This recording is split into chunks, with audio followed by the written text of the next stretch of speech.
Hi, my name is Jennifer. I'm going to be doing my abdominal assessment today. This is my ID. Okay, and we're going to do a 360 of the room.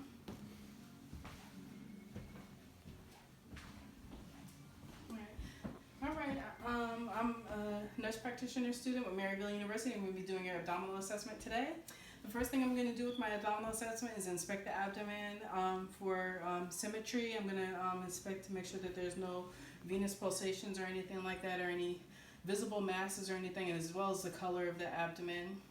The next thing I'm going to do after inspection is auscultate the abdomen. Okay. I'm going to auscultate all 4 quadrants. Each quadrant should have between 5 and 35 gurgles or clicks per minute.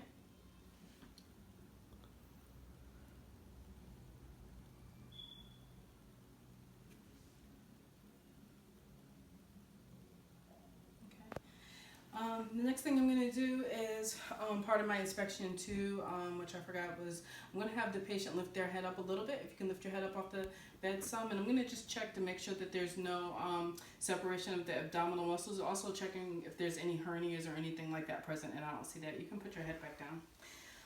After auscultating all 4 quadrants, I'm going to auscultate the arteries for any bruits. I'm going to auscultate the aorta.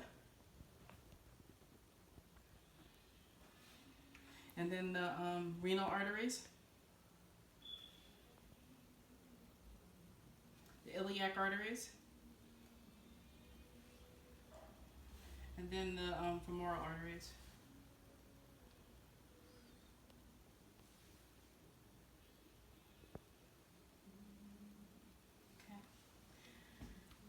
Okay. All right, after auscultation, what I'm going to do is percuss the abdomen. I'm going to percuss in all 4 quadrants first.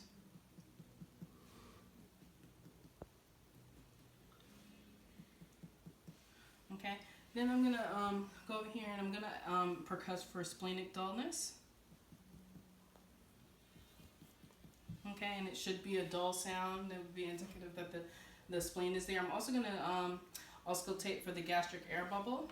It should be right below that last rib in the left side where the stomach is.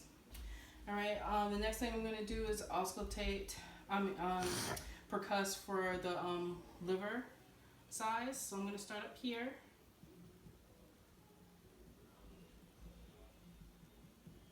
And auscultate down. And then I'm going to start down here and auscultate back up.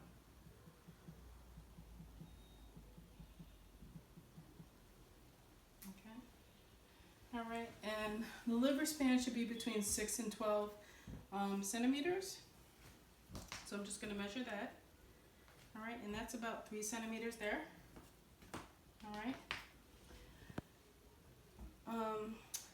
The next thing I'm going to do is, so I percussed for the liver, the spleen, the liver, the gastric bubble.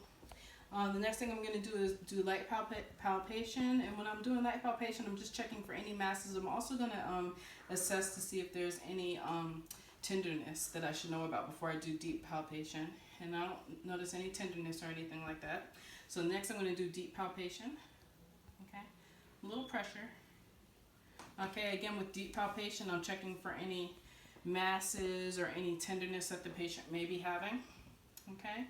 I'm also going to palpate for that. Can you lift your arm up a little bit above your head there? Okay, for the spleen here. Okay, and that's not palpable. I'm also going to palpate for that for the liver here,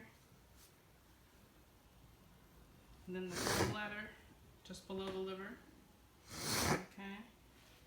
And those should not normally be palpable. The liver, like the tip of the liver, should be palpable a little bit, but not all the way. Okay, I'm also going to palpate for any pulsations from the aorta. Okay, I'm also going to palpate around the umbilical ring, make sure that there's no bulges, masses, or anything like that, or any hernias. that I would feel there. Okay, and I don't feel anything. All right, and I'm going to ask the patient to sit up. Okay, and next I'm going to go to the costovertebral angle, and I'm going to palpate for any kidney tenderness. Okay, and I don't feel any. You can sit back down. Next, I'm going to do deep palpation and see if I can feel the kidneys. The kidneys should not ordinarily be palpable. Here. Okay, and I don't feel the kidneys there. Okay, and that is the end of my abdominal assessment.